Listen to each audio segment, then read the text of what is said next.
Shalom. Call hello, Yahweh Bashem Shai, Bahashem Rakakradash. Double honors unto the apostles and the elders. Salutations to all my fellow laborers doing this work in truth and sincerity, risking their lives and their freedom to do so now more so than ever.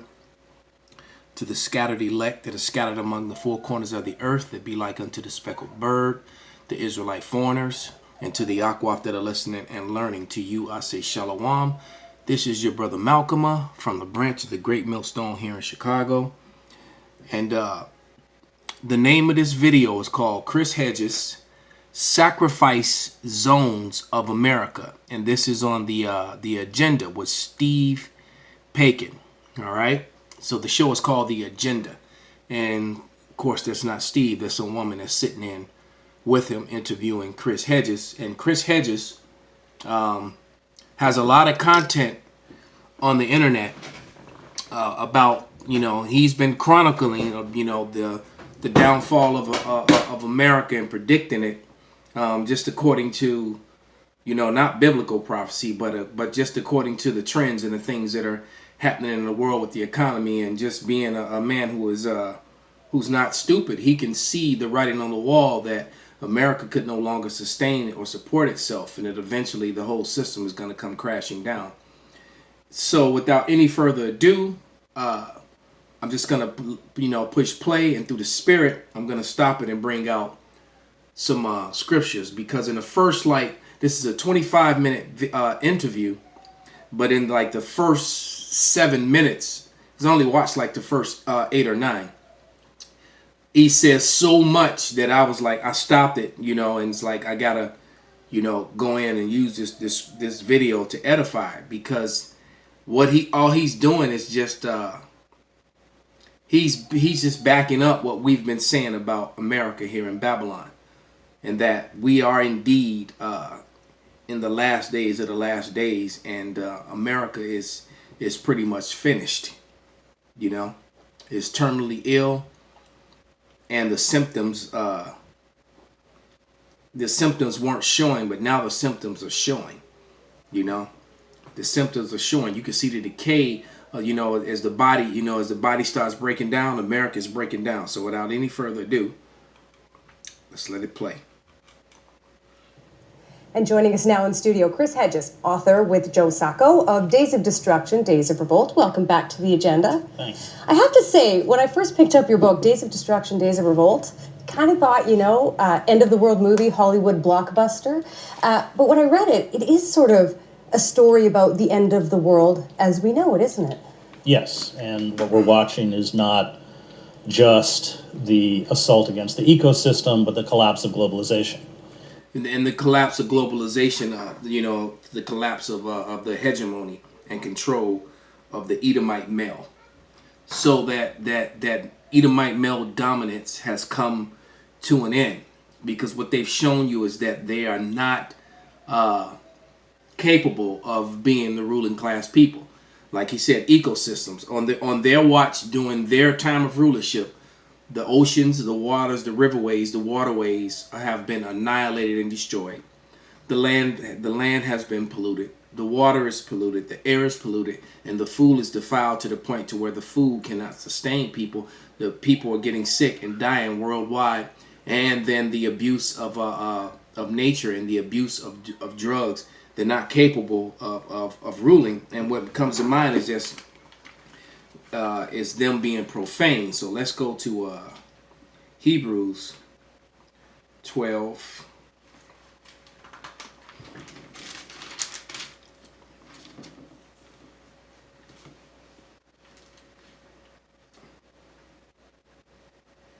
And 16, and it reads, "Lest there be any fornicator or profane person as Esau, for who for one morsel of meat sold his birthright." So Esau is profane, which literally which translates to being outside of the temple. He's outside of grace. And he's outside of there's no mercy for him. Matter of fact, I'll just keep reading. Verse 17. "For ye know how afterward, when he would have inherited the blessing, he was rejected, and he found no place of repentance, though he sought it carefully with tears. So that's one of the reasons why Esau has been on a rampage. He's that spoiled, rotten kid who's been seeking the approval of his father, but his father has already rejected him. And his blessing was temporary, and look how he squandered it. He ruined the world on his watch. And at the same time, he destroyed and broke the brotherly covenant with his own brother.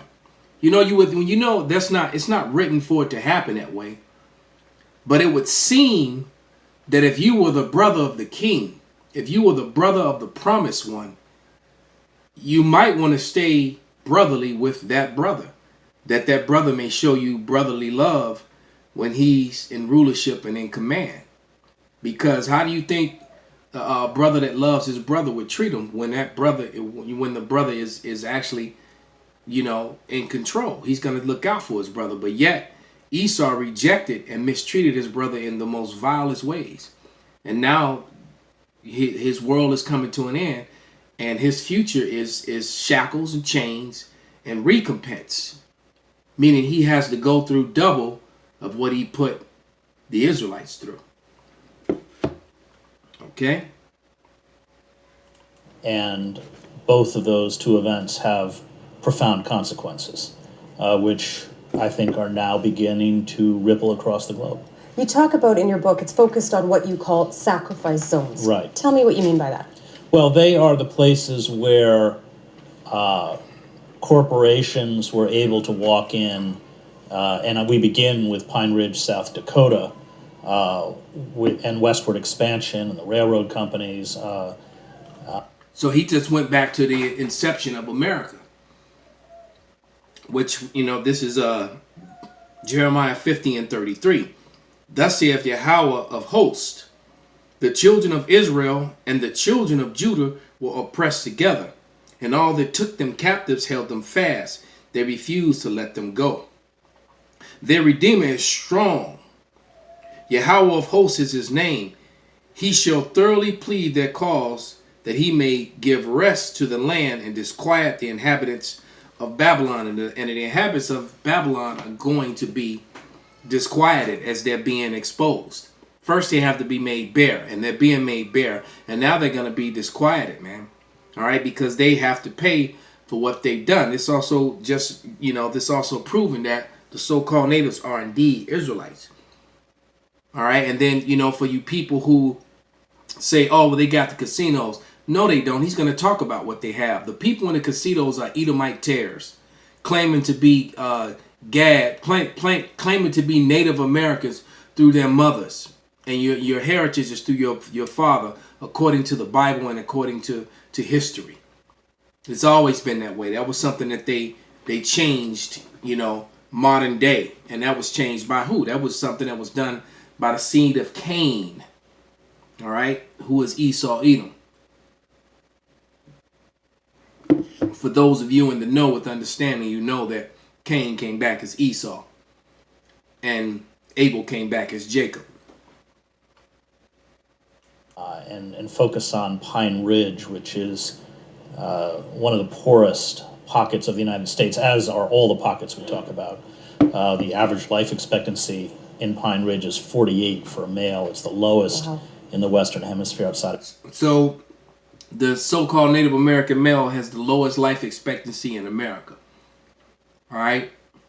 The confrontations with police, drugs and alcoholism, and a lot of suicides among the Gadite tribes. Because why? This was once paradise. They once were warriors, and now they're the real ones are stuck on reservations that are worse than any project you've ever seen, you ever set foot in, if you've ever been in one.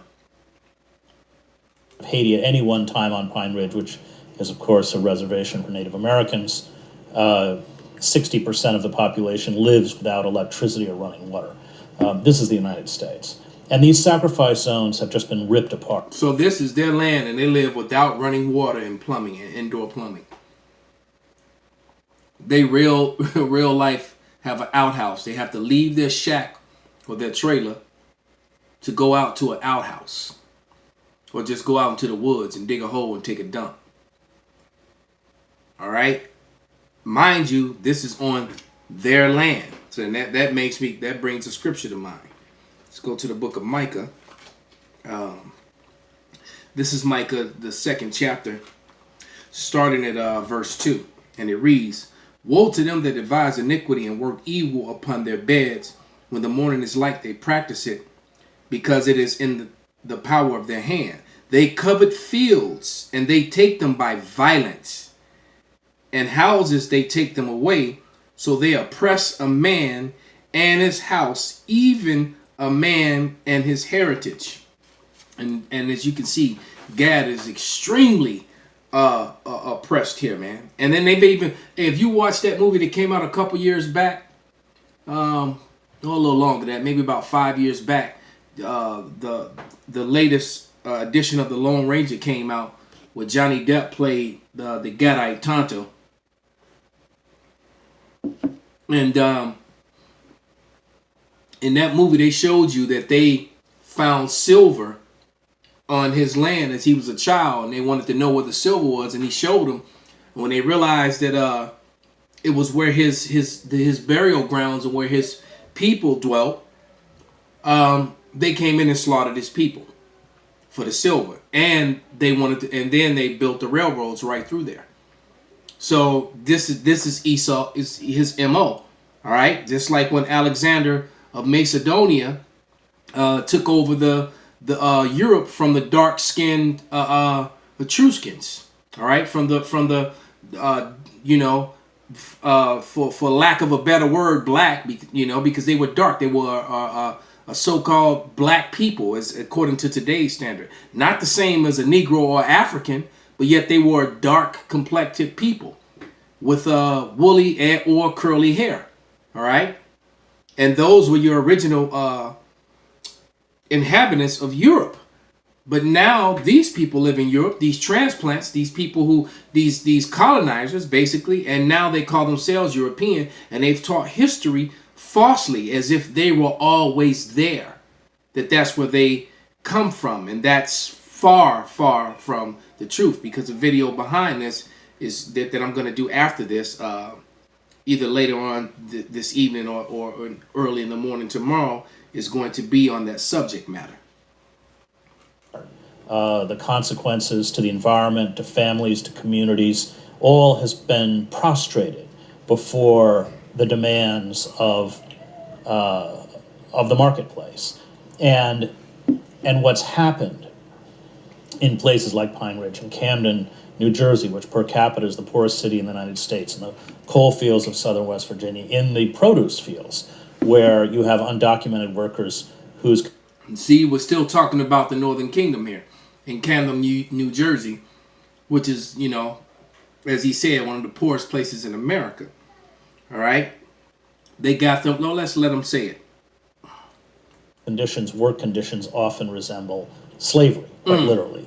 Is that... He said that work conditions often or resemble slavery, literally. All right? And who do they get to do that? Probably about 90% Issachar. All right? And so this is Genesis 49:14, and it says, "Issachar is a strong ass couching down between two burdens." All right? And when you look up Issachar, when you look that word up, what it means is he is hired. And anyone who would say that Mexicans aren't the hardest working people on the face of the planet, then they're just a liar, because they are. You want to sit up and be racist and call them lazy or beaners and all that other mess. For ones that are like that, that's a learned behavior from being here in Babylon, man. Just like they said it about the Negro. The Negro, so-called Negro, built this land that you stole, man. You either might stole it from Gad and Issachar, and the so-called Negro, who is Judah for the most part here in America, built it up for free with their blood, their sweat, and their tears, man. All right.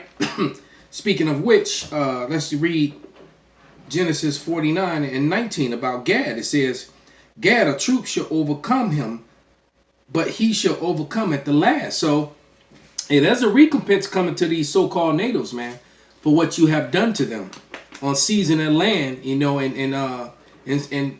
abusing their heritage. All right. and denying them basic rights, because America is crumbling, man. This exploitation has, which has cannibalized these areas, is now leaching outwards across the country. Ooh, So let's talk about Camden, right. New Jersey. Hold on. A, He said this, right. These circumstances which have cannibalized those areas and those people is leaching out across America, across the country. This is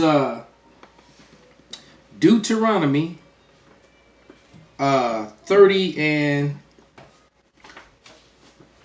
7. 30 and 7.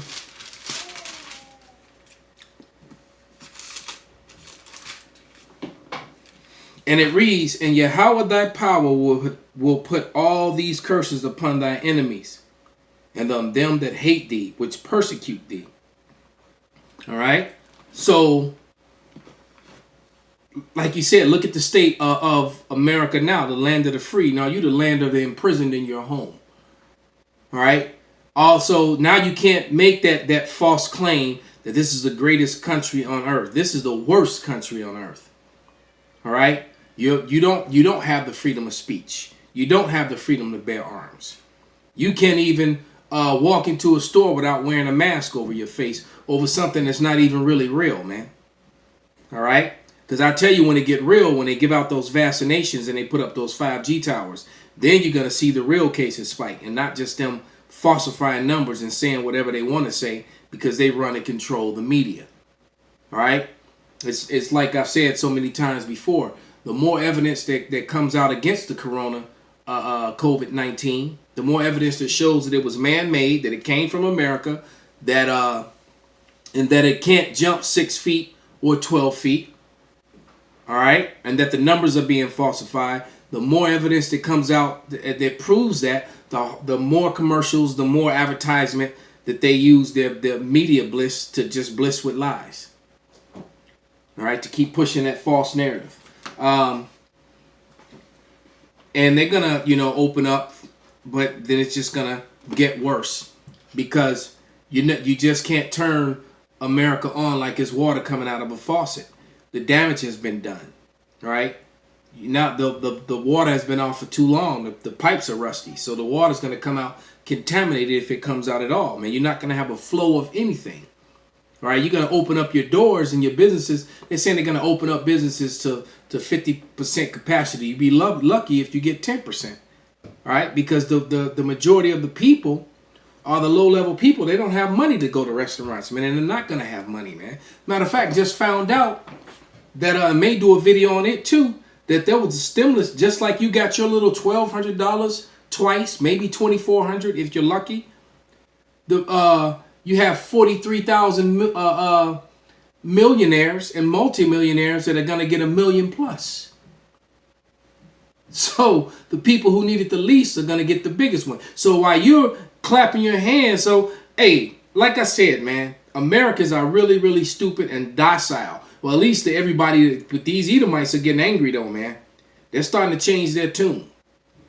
Because if that was done to some people in Greece or any other country around the world, man, the people would riot, man. They would riot, and these cities would be on fire. The governors and the mayor's houses would be burning, man. But Americans are just stupid, and because they dumbed you down, man. They dumbed you down. This is Isaiah 24 and 8, and it says, "The mirth of the tabret ceaseth, and the noise of them that rejoiceth endeth. The joy of the harp ceases," man. So it's no more mirth, no more partying, no more good times, no more bars, man. People can't even date, man. Or why don't we just say what it really is, man? For you women who date, who ride the cock carousel because you just screw guy after guy after guy after guy. All right? And then wonder why nobody wants to take you serious or be with you. All right? When he's having a conversation with you when you're in your phone 30 times, and half of those conversations have been with other men while you sitting there with the man that you're with. All right? This is Isaiah 24 and 11. "There is a crying for wine in the streets. All joy is darkened. The mirth of the land is gone. Happiness is gone out of America, man, and it's never coming back. All right? You will not be singing Happy Days Are Here again. It's not, the skies are not clear again. The skies are going to be dark and cloudy. And there will be blood in the streets soon come. Call Halal Yahweh Bashim Abishai Bashim Rakar Dash. Wa Abba Babal Shalom.